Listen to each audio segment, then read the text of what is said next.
আজ থেকে বাংলাদেশের আবহাওয়াতে ফের বড়সড় পরিবর্তনের সম্ভাবনা। আগামী 24 ঘন্টার মধ্যে নতুন করে ফের বৃষ্টির পূর্বাভাস দিল আবহাওয়া দপ্তর। বঙ্গোপসাগরে আবারও তৈরি হতে চলেছে ঘূর্ণাবর্ত। সুপ্রিয় সুধী দর্শক, এই মুহূর্তে আবহাওয়া দপ্তরের গুরুত্বপূর্ণ খবর। ফের বঙ্গোপসাগরের উপর নতুন করে একটি ঘূর্ণাবর্ত সৃষ্টির সম্ভাবনা, যার প্রভাবে বাংলাদেশের উপকূলবর্তী জেলাগুলোতে ফের দুর্যোগের আশঙ্কা। তো আসুন জেনে নেই আজকের আবহাওয়া দপ্তরের কি পূর্বাভাস রয়েছে। আজ সকাল থেকে কেমন থাকবে বাংলাদেশের বিভিন্ন জেলার আকাশ, কোথায় কোথায় রয়েছে ভারী বৃষ্টির পূর্বাভাস, আর কোন কোন জেলায় রয়েছে হালকা থেকে মাঝারি বৃষ্টির সম্ভাবনা। পাশাপাশি জানিয়ে দেব আগামী দুদিনের আবহাওয়া কেমন থাকবে, নতুন করে কোনো ঘূর্ণাবর্তের সৃষ্টির সম্ভাবনা রয়েছে কিনা, ঘূর্ণাবর্ত সৃষ্টি হলে তার প্রভাবে দুর্যোগপূর্ণ আবহাওয়া কবে থেকে সৃষ্টি হতে পারে এবং এই বিষয়ে হাওয়া অফিস কী জানিয়েছে তা জানিয়ে দেবো আজকের এই ভিডিওতে।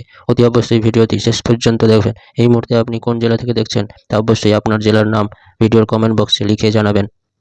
তো প্রিয় দর্শক, আসুন শুরুতে জেনে নেব আজকের আবহাওয়া সকাল থেকে কেমন থাকবে এবং সারাদিন কোথায় কেমন থাকবে, কোথায় কোথায় ভারী বৃষ্টি, কোন কোন জেলায় হালকা থেকে মাঝারি বৃষ্টি, আর কোথায় কোথায় দমকা হাওয়া বয়ে যাওয়ার সম্ভাবনা রয়েছে এই মুহূর্তে উপগ্রহ চিত্রে আমরা দেখতে পাচ্ছি। বুধবার সারাদিন বাংলাদেশের কোন কোন জেলায় বৃষ্টিপাতের সম্ভাবনা রয়েছে তা দেখতে পাচ্ছি। বরিশাল, কালাপাড়া, মাতবাড়িয়া, লালমোহন, মতিরহাট এইসব জায়গাগুলোতে ভারী বৃষ্টি থেকে অতি ভারী বৃষ্টির সম্ভাবনা রয়েছে বুধবারে। ফিরোজগঞ্জ, সেনবাগ, কুমিল্লা, অমরপুর এইসব জায়গাগুলোতেও ভারী বৃষ্টির সম্ভাবনা রয়েছে। এছাড়া রয়েছে আমবাসা, লাখাই, আগরতলা, এখানে ভারী থেকে অতি ভারী বৃষ্টির সম্ভাবনা রয়েছে। মৌলভীবাজার, সিলেট, মাদন এইসব পার্শ্ববর্তী জেলাগুলোতে ভারী বৃষ্টির সম্ভাবনা রয়েছে। বালাগঞ্জ, ইটনা, তারপর হচ্ছে খুলাউড়া, কুমারহাট, ওহাই, আমবাসা এইসব জায়গাগুলোতে ভারী বৃষ্টির একটা সম্ভাবনা আমরা স্যাটেলাইটের মাধ্যমে দেখতে পাচ্ছি পুরো চিত্রে। এবার চলে আসি ঢাকার পার্শ্ববর্তী জায়গাগুলো আংশিক মেঘলা থাকার সম্ভাবনা রয়েছে।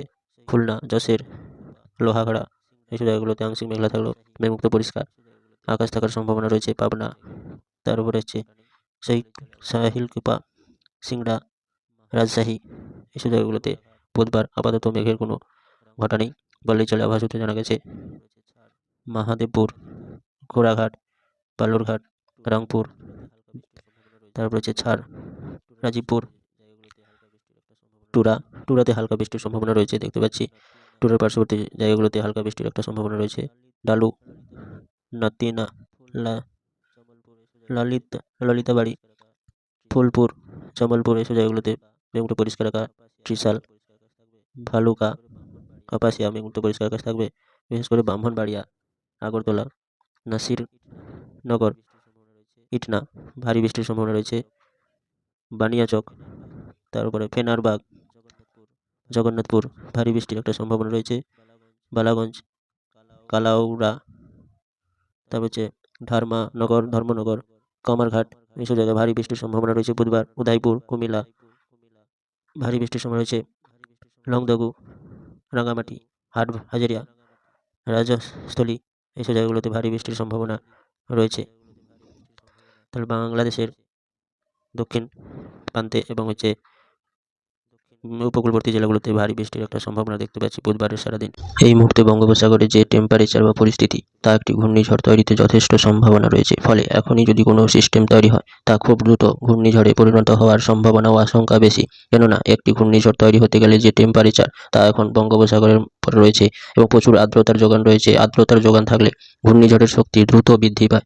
ফলে এই ঘূর্ণিঝড় ঘন্টায় 100 থেকে 120 কিমি বেগে উপকূলবর্তী এলাকায় আঘাত হানতে পারে। ফলে প্রবল ক্ষয়ক্ষতি হওয়ার সম্ভাবনা রয়েছে, খুব সম্ভাবনা রয়েছে উড়িষ্যা এবং বাংলাদেশের উপকূলবর্তী এলাকাগুলোতে। তবে এখনই জানানো সম্ভব নয় কোন উপকূলে আছড়ে পড়তে পারে, তা নিয়ে পরবর্তী আপডেটে জানিয়ে দেওয়া হবে। তার জন্য আমাদের এই চ্যানেলটিকে সাবস্ক্রাইব করে দেবেন। তো প্রিয় দর্শক, আজ এই পর্যন্ত, পরবর্তী আপডেট জানিয়ে দেওয়া হবে।